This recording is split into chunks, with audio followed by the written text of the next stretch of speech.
Hello booktube, hello book friends, welcome back to my channel and another tag video, and this is for the Howzat book tag, which is an original tag created by Gavin at Genre Books to mark the Ashes cricket tournament, which is starting shortly down in Australia.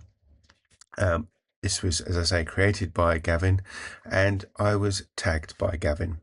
So these are all cricket-related prompts, which may confuse some people or may not. There are 10 prompts and a tag other people prompt. I'm going to put my own little twist on this because this is November and it is Dr. November. I am going to make this the spy and espionage edition of the Howzat cricket book tag. So I'm going to try and make all of my answers spy related novels, novelists, characters and so on. That's my challenge to myself. I don't know how this is going to go. I think I've got answers for every prompt, but we'll see how we get on. So prompt number 1, opening batsman. So the batsman who in the team who is batting first starts the batting order. A writer who builds a solid opening to a book, or just a great first line.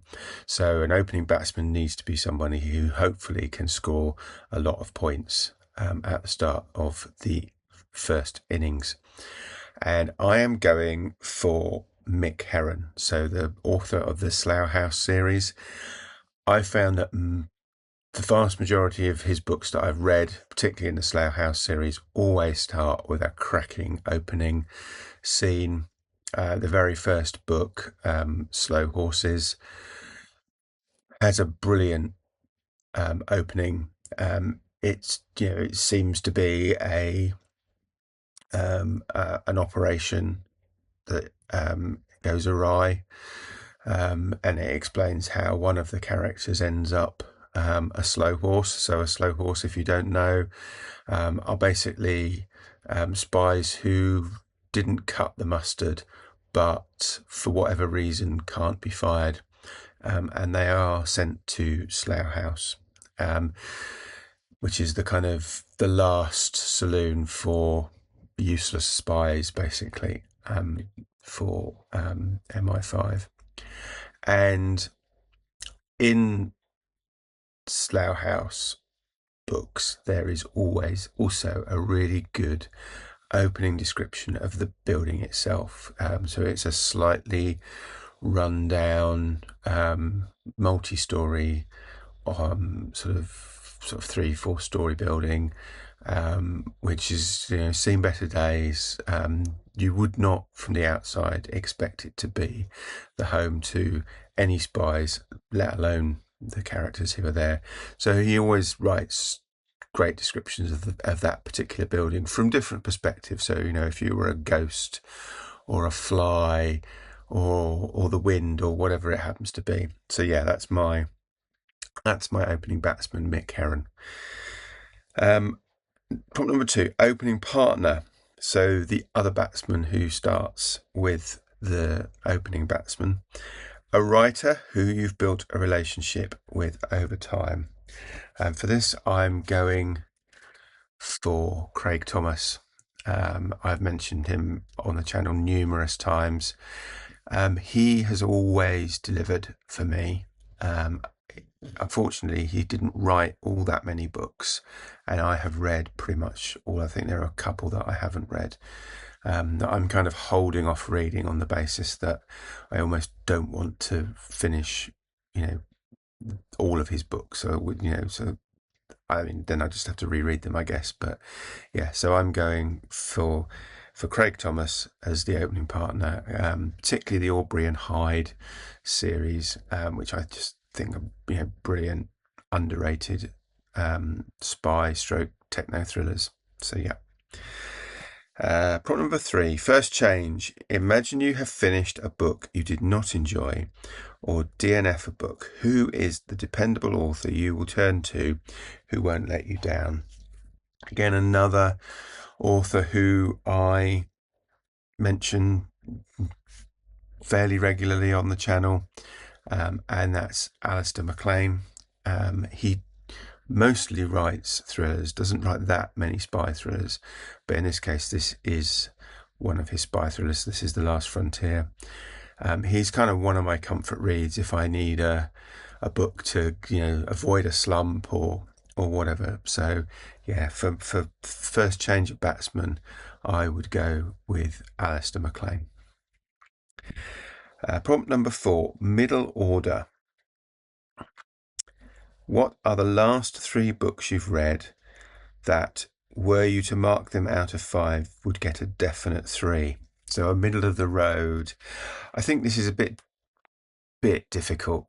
So my classification for a 3 would be a book that I enjoyed but didn't set the world alight, basically, I think is the short summary.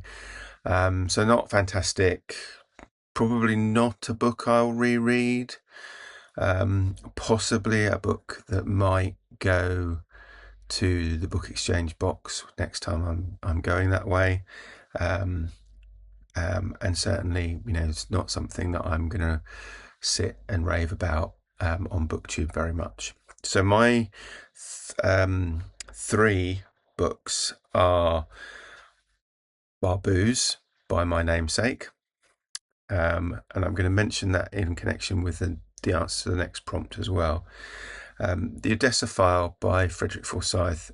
This was a reread for me, which I reread recently, and it's been a long time since I read it originally, and I don't think I enjoyed it quite as much for a reread. Now maybe that's because I'm older.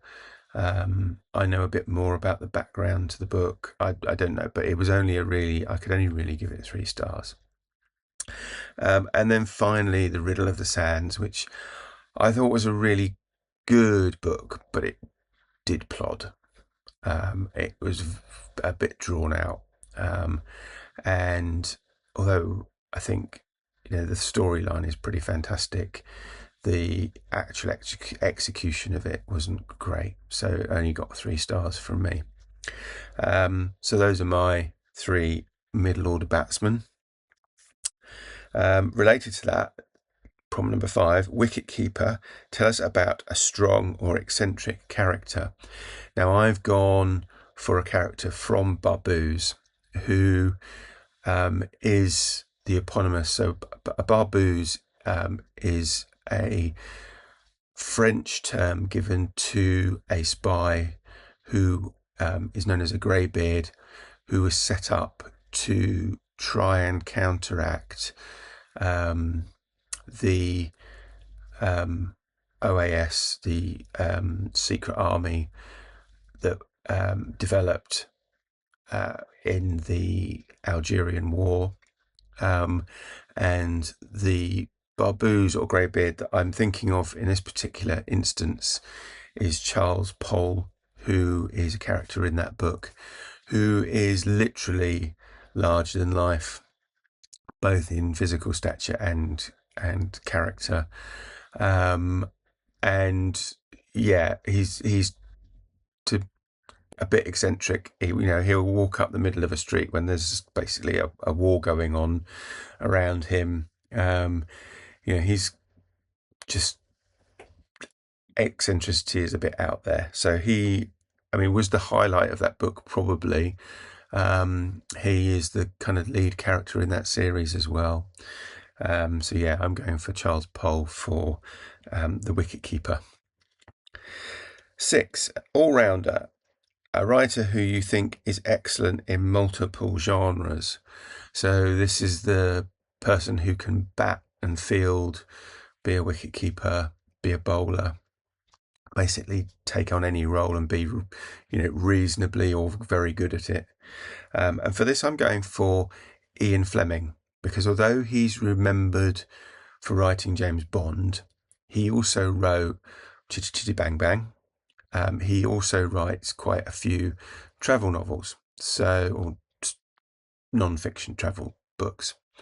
So he's my all-rounder. So he didn't just have, James Bond, although that's what he's most remembered for.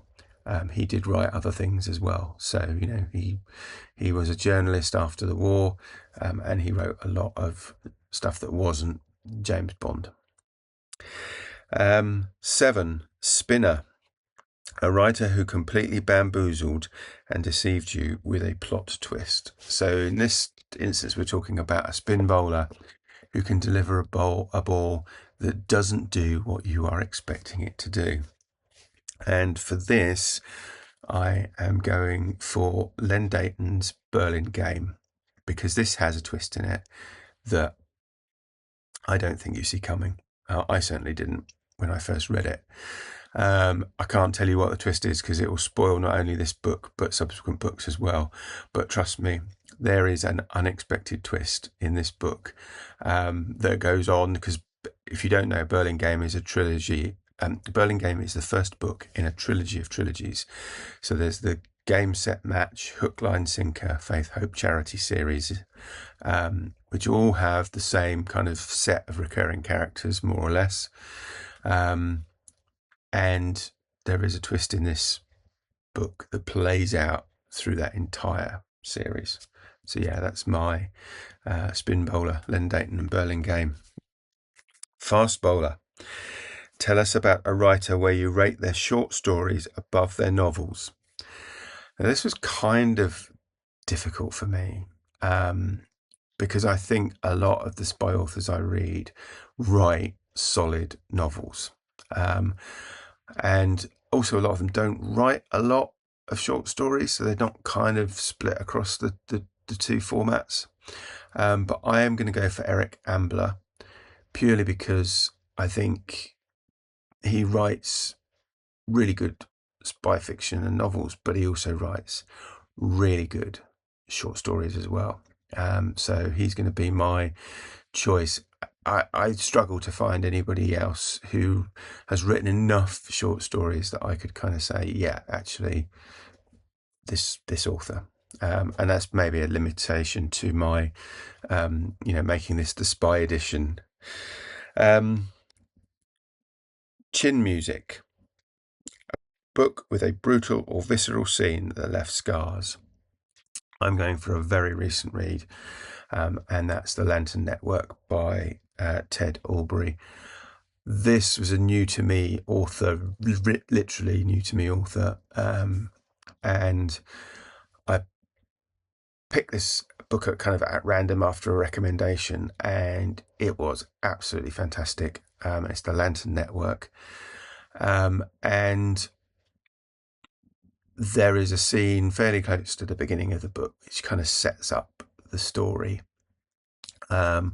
which is a suicide, and that was pretty shocking. There are other scenes throughout the book that are equally shocking as well. They're not over the top, but they are written in such a way that they really stick with you in terms of what happens to some of the characters. So the book is set in France, occupied France, towards the end of the Second World War, in sort of 1944, 45, so 43, 44 more. And it follows a agent who is parachuted into France, and just what happens to him and his fellow resistors, and it is quite shocking, but it is brilliantly written. It's a brilliant book. Last up, 12th Man, Refreshment. Suggest a palate cleanser of a book. Well, after we finished Dr. November, we are going into December, and although this is the, as I say, Espionage edition, I am going to break my reading of spy fiction and non-fiction for reading something completely different. So I'm going to be reading The Pickwick Papers by Charles Dickens over December. So that will be my palate cleanser for the aftermath of Dr. November. And that's it. So the final thing to do is tag others. I know Gavin tagged a lot of people with when he posted the original version of this. So I will have a look at his list and then try and tag some people down below. I want to thank Gavin for creating the tag. I'll link to his video as well, so you can watch the original version. Thank him for tagging me. And thank you, as always, to you guys for watching. And I will speak to you again soon. Take care. Bye-bye.